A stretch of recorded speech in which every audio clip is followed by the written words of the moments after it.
La inteligencia artificial no va a reemplazar a los profesionales de control de infecciones, pero los profesionales de control de infecciones que sepan manejar la inteligencia artificial van a reemplazar a aquellos que no. El uso de la inteligencia artificial en medicina puede ayudar a los médicos a sugerir cuáles son los diagnósticos o posibles tratamientos. La inteligencia artificial se equivoca, pero se equivoca de un modo muy difícil de detectar y muy difícil de predecir. Tenemos que aprender a juzgar ya no basado en de cuántas páginas fue el reporte que me dio un estudiante, sino tenemos que tratar de evaluar cómo ellos entienden esa información generada por la inteligencia artificial. ¿Qué principios éticos considera usted que los profesionales deben tener para el uso de esta IA?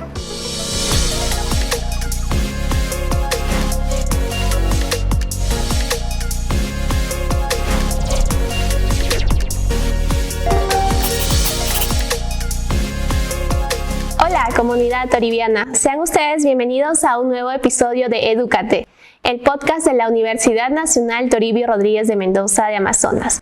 Este es un espacio donde la ciencia, la tecnología y el conocimiento se fusionan para poder llegar a todos ustedes y poder compartir parte de las investigaciones, avances académicos, administrativos y científicos que se viene desarrollando en la Universidad Nacional Toribio Rodríguez de Mendoza de Amazonas.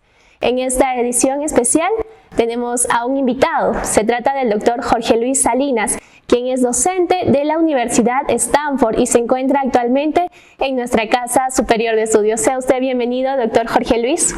Muchísimas gracias. Cuéntenos, doctor, es para nosotros un grato honor poder contar con su presencia en este sexto episodio, donde vamos a tratar el tema de inteligencia artificial en epidemiología hospitalaria. Cuéntenos un poco más acerca de usted, estimado doctor. Bien, muchas gracias por la invitación. Yo soy de Lima, estudié la carrera de medicina en Lima y luego me especialicé en medicina interna, infectología y epidemiología en los Estados Unidos. Cuéntanos, doctor, ¿en qué universidades usted ha desarrollado su formación de posgrado y también en qué universidades de los Estados Unidos ha venido desarrollando ya la formación profesional como tal? Sí, yo hice mi residencia de medicina interna en la Universidad de Alabama en Birmingham, mi especialidad de infectología en la Universidad de Emory. Hice un entrenamiento de epidemiología, de inteligencia epidemiológica en los Centros para el Control de Enfermedades, el CDC de los Estados Unidos. Y luego de graduarme, trabajé como epidemiólogo hospitalario en la Universidad de Iowa y actualmente como epidemiólogo hospitalario en la Universidad de Stanford. Muy bien, doctor, sea usted bienvenido a este nuevo episodio de nuestro podcast universitario. Y vamos a dar inicio, ahora sí, a esta interesante conversación donde vamos a hablar sobre la inteligencia artificial en salud. Doctor, cuéntanos, ¿cómo definiría usted la inteligencia artificial en el contexto hospitalario y qué la diferencia de otros sistemas tradicionales? El hospital es un ambiente muy complejo donde hay infinidad de procesos y sistemas, y muchos de ellos son susceptibles de automatización, de uso de estas tecnologías emergentes para ahorrar energía, para ahorrar la necesidad de personal para desarrollarlas. Entonces, la inteligencia artificial tiene la capacidad de ayudar en casi todos los procesos dentro de un hospital, desde que el paciente entra hasta que sale, y no solamente en el área clínica, sino en las áreas administrativas, en las áreas del manejo de materiales, por ejemplo, en los procesos de compra, en los procesos de cómo se capturan los datos, de estadística, etcétera, etcétera. Y coméntanos, doctor, ¿de qué hablamos cuando tratamos el término epidemiología hospitalaria? La epidemiología hospitalaria es una rama de la medicina que se encarga de estudiar y de prevenir la transmisión de patógenos, de microorganismos dentro del hospital. Nosotros hacemos vigilancia contando el número de casos de infecciones asociadas a la atención en salud, y nos esforzamos para implementar medidas que disminuyan las tasas de infecciones asociadas a la atención en salud. Entiendo, doctor. ¿Y cómo se aplica la inteligencia artificial a la disminución de estas tasas de epidemiología? Una de las muchas de los muchos posibles usos de la inteligencia artificial están, por ejemplo, en el área de vigilancia. La vigilancia tradicional consiste en que una persona revise historias clínicas y capture información, la edad, el sexo del paciente, cuándo ingresó, cuáles fueron sus diagnósticos, sus pruebas de laboratorio. Y ese es un proceso manual que toma bastante tiempo. La inteligencia artificial podría ser entrenada para que desarrolle esos mismos procesos y así liberar el tiempo de que las personas, que en vez que estén colectando esos datos, puedan estar tratando a los pacientes o implementando estas medidas para disminuir las infecciones, en vez de pasar su tiempo solamente capturando datos. Claro, digamos que los procesos que se pueden automatizar y que son mucho más generales podrían ser utilizados por la IA. Sin embargo, para que sea el tiempo que uno como especialista en la salud tiene, digamos, se ahorra mediante el uso de este tipo de tecnologías, pueda ser utilizado para, digamos, objetivos mucho más complejos, ¿no?, en el tratamiento de la salud. Mejor dicho, imposible. De acuerdo, doctor. Y cuéntenos, ¿qué tan importante es la calidad de la información que se generan en los hospitales para poder hacer este tipo de acciones mediante IA? Es vital. Es vital. Necesitamos cantidad y calidad de información para entrenar los modelos de inteligencia artificial. Los datos tienen que ser capturados de modo electrónico, por ejemplo, para que las computadoras puedan procesarlos. Y necesitamos, como mencionaste, información de calidad, fidedigna, para entrenar los modelos. Si no tenemos buenos datos para entrenar los modelos no van a rendir como quisiéramos. Claro, doctor. Y cuéntenos sobre esta experiencia, ¿cómo han ido ustedes perfeccionando, digamos, la obtención de esta base de datos para poder hacer, digamos, este tipo de aplicaciones? En el área de vigilancia epidemiológica dentro del hospital, por ejemplo, los hospitales en Estados Unidos utilizan definiciones y métodos ya previamente establecidos antes que exista la inteligencia artificial, y tienen procesos de validación de datos cada cierto tiempo. Entonces, los procesos de vigilancia ya existían y tienen sus medidas de calidad, y lo que estamos haciendo es utilizando esos mismos datos que ya han sido validados para entrenar modelos. De acuerdo, doctor. Muy bien. Y ahora coméntanos, doctor, ¿en qué áreas de la epidemiología hospitalaria se ha demostrado que es mucho más efectiva este modelo de IA? El uso de la inteligencia artificial en medicina no es no tiene tanta trayectoria, es relativamente reciente, y el uso en el área de epidemiología hospitalaria es aún más reciente.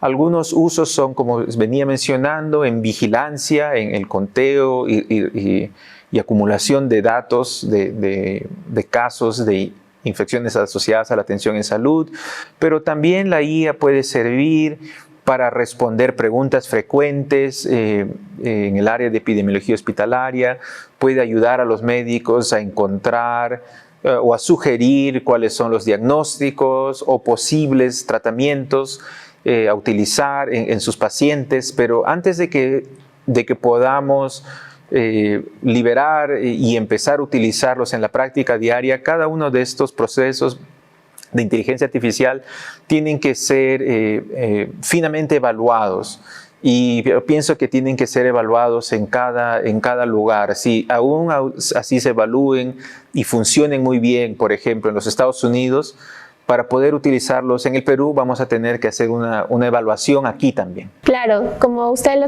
estuvo mencionando en su conferencia de esta mañana, los contextos y las situaciones pueden ser diferentes, ¿no? Entonces, digamos, un análisis situacional epidemiológico, como lo se dijo en Lima, puede ser muy diferente al análisis que se da en la ciudad de Chachapoyas. Entonces es ahí donde yo entiendo que se tiene que perfeccionar la base de datos con la que trabajan estas IAs para que la información que pueda proporcionar sea, digamos, la más adecuada y que no tenga algún margen de error, que es muy importante, sobre todo cuando hablamos de la salud y la vida humana. Sí, totalmente de acuerdo. Pienso que estos modelos tienen que ser validados en cada escenario y algunos escenarios conllevan mayor o menor riesgo.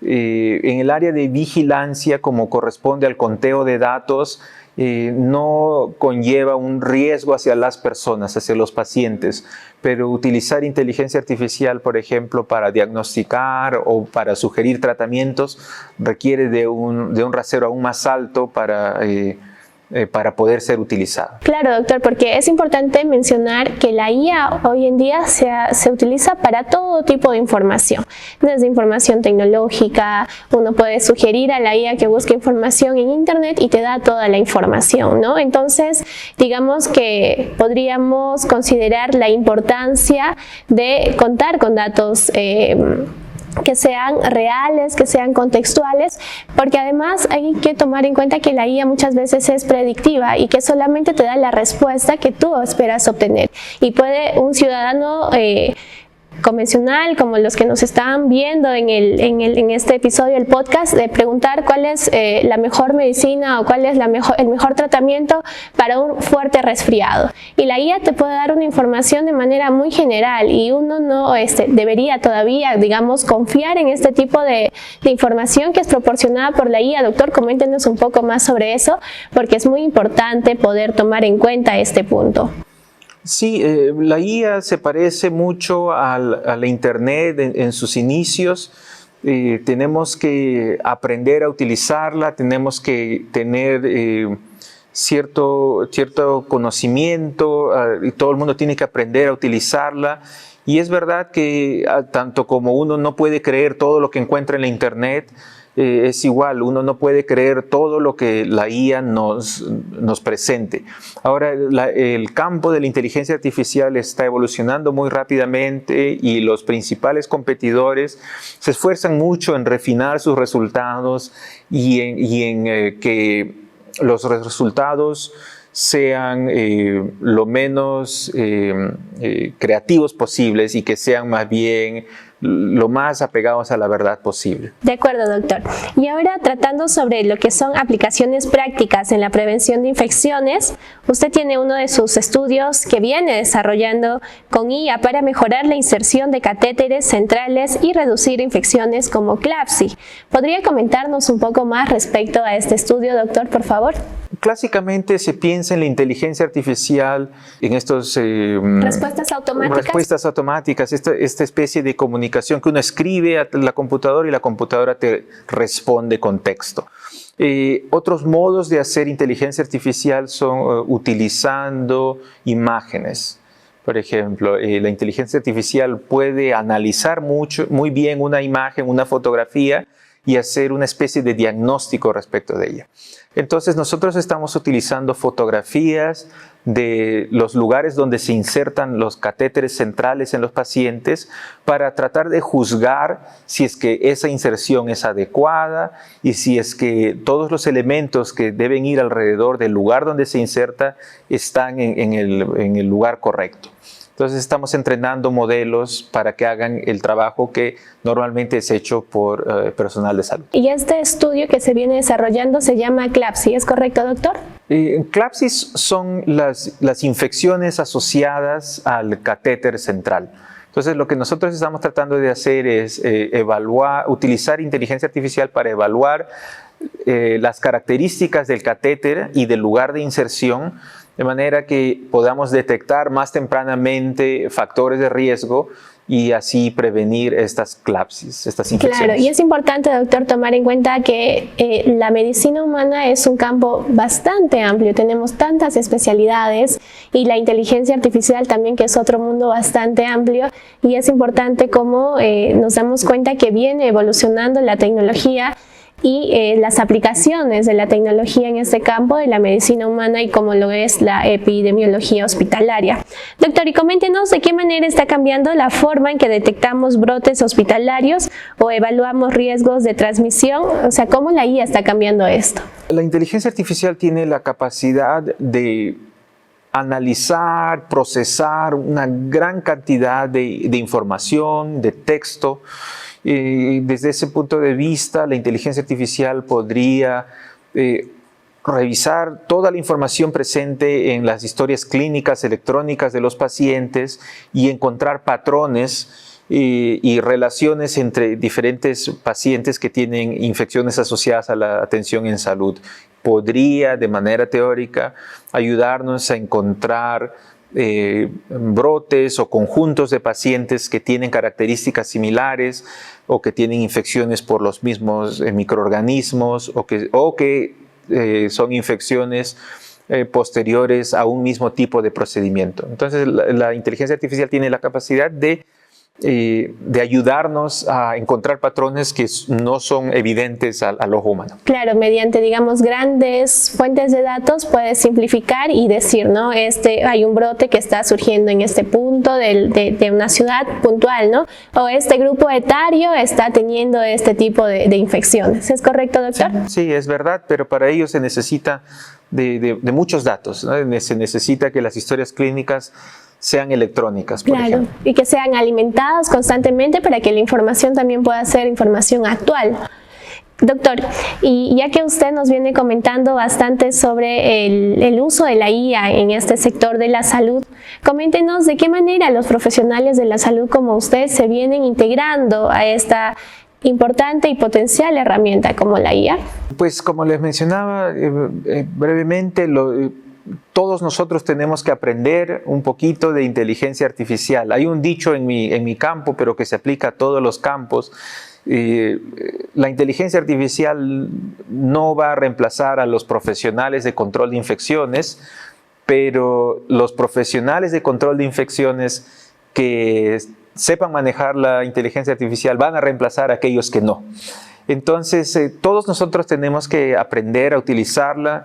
No necesariamente tenemos que aprender los detalles más técnicos, no tenemos que ser capaces de desarrollar modelos por nosotros mismos, pero debemos volvernos usuarios educados, tanto para saber cómo hacer preguntas de la inteligencia artificial, como para saber interpretar los resultados. Lo mismo que casi todo el mundo hace actualmente con la Internet.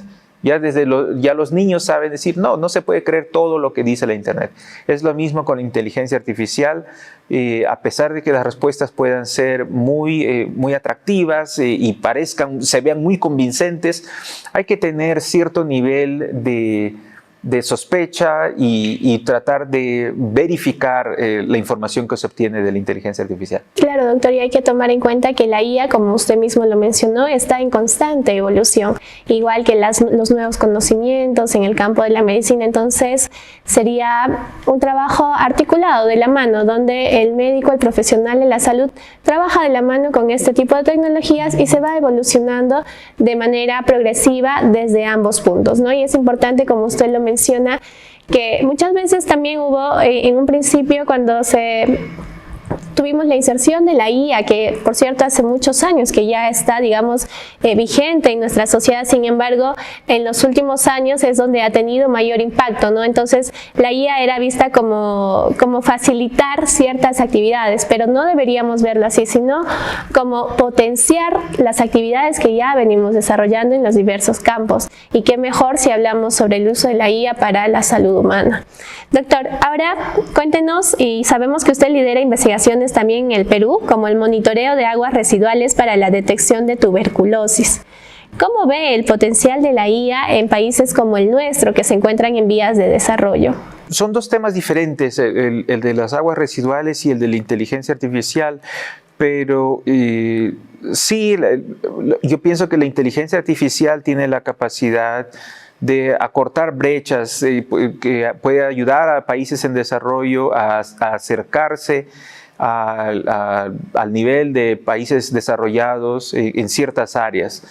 Entonces, es una oportunidad para nosotros en los países en desarrollo y como todos estamos empezando de cero, todos los países estamos tratando de aprender, es una oportunidad de volverse un líder si es que lo implementamos rápidamente. Lo implementamos quiere decir empezamos a estudiarla y entenderla, no necesariamente a utilizarlas sin evaluación. Y respecto del monitoreo, como mi área de especialidad es el control de infecciones, la epidemiología hospitalaria, una de las piedras angulares de mi especialidad es la vigilancia, el monitoreo de infecciones. Entonces estamos tratando de encontrar nuevos modos de hacer monitoreo, de hacer vigilancia. Así como estamos tratando de hacer vigilancia con inteligencia artificial, estamos tratando de hacer vigilancia de ciertas enfermedades utilizando aguas residuales. Ya hay bastante experiencia a nivel global con el uso de aguas residuales para el monitoreo de, por ejemplo, el COVID-19. Y nosotros estamos tratando de utilizar esa experiencia positiva para monitorear otras infecciones virales, genes de resistencia antimicrobiana y también otras infecciones de importancia de salud pública como la tuberculosis. Muy bien, doctor. Y hablando sobre, digamos, el potencial de la inteligencia artificial en países como Perú o países que se encuentran en vías de desarrollo, ¿qué retos considera usted que estamos enfrentando para implementar esas tecnologías en hospitales de nuestro país? Pienso que vamos a necesitar mucha gente que valide estos modelos. No solamente debemos correr e implementarlos a ciegas, sino que tenemos que evaluarlos en nuestro contexto. Vamos a quizás tener que adaptarlo a nuestro medio, adaptarlo a nuestras guías nacionales.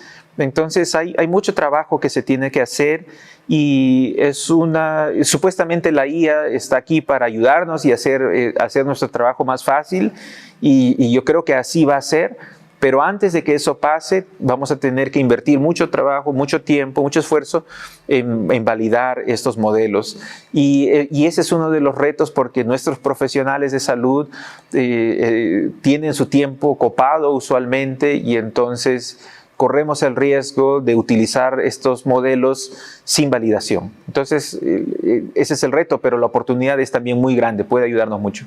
Claro, doctor, tiene toda la razón. ¿Y qué principios éticos considera usted que los profesionales deben tener para el uso de esta IA? Muchos de estos modelos no están validados, no son pruebas diagnósticas, no son guías que deban utilizarse para el tratamiento.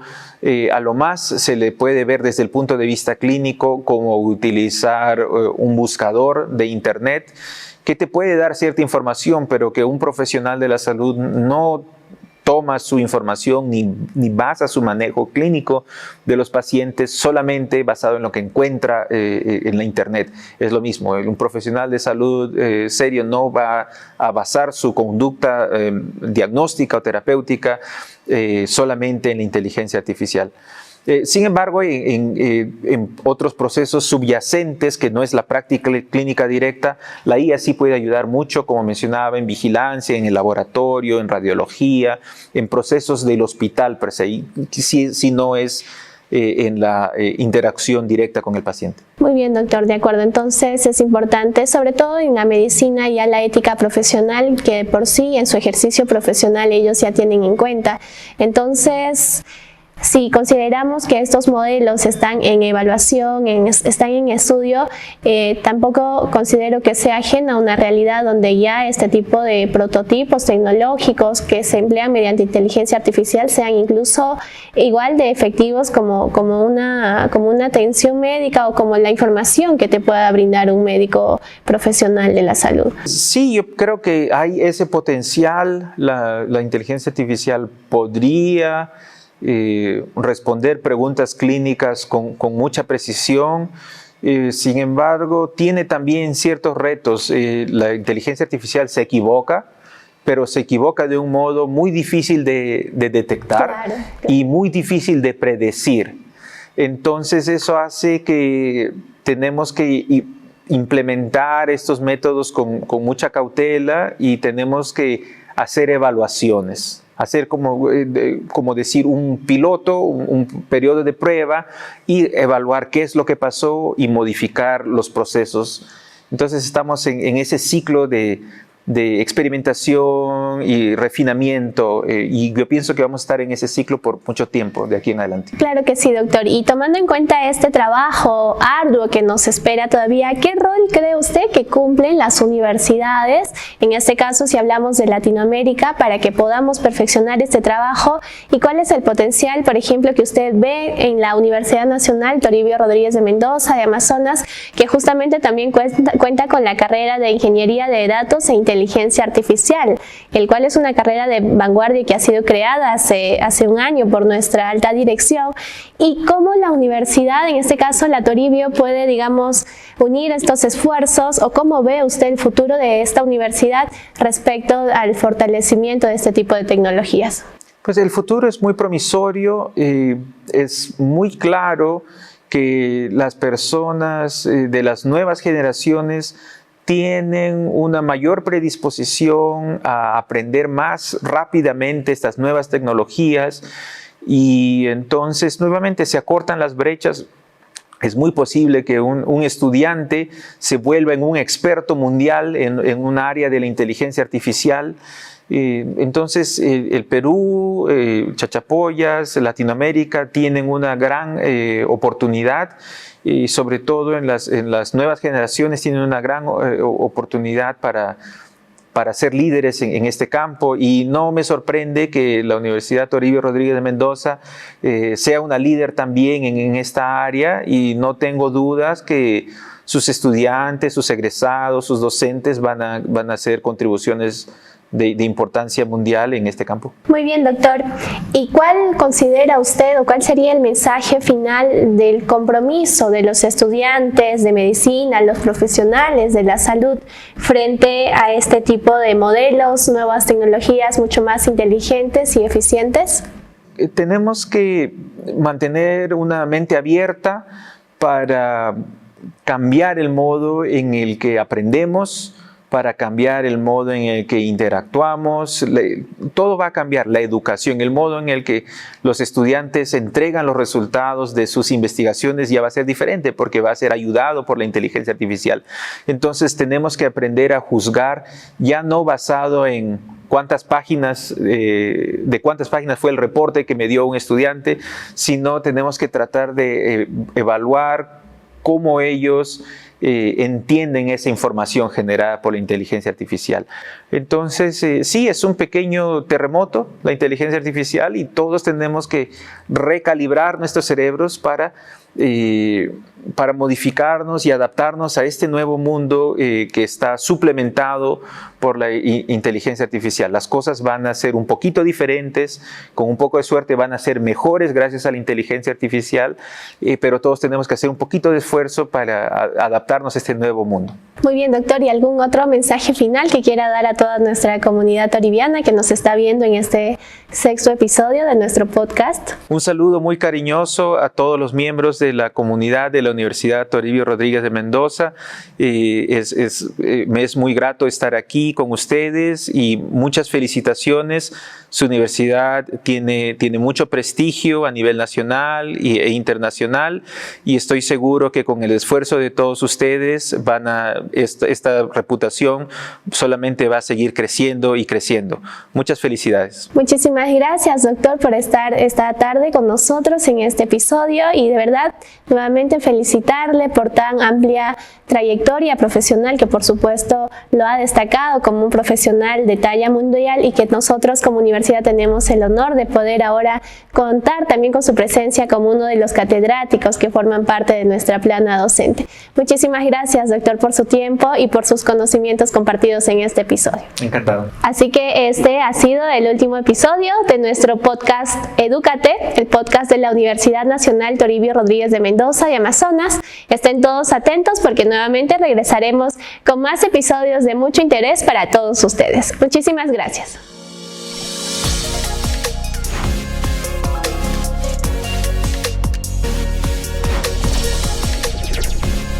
Esto fue Edúcate, el podcast de la Universidad Nacional Toribio Rodríguez de Mendoza.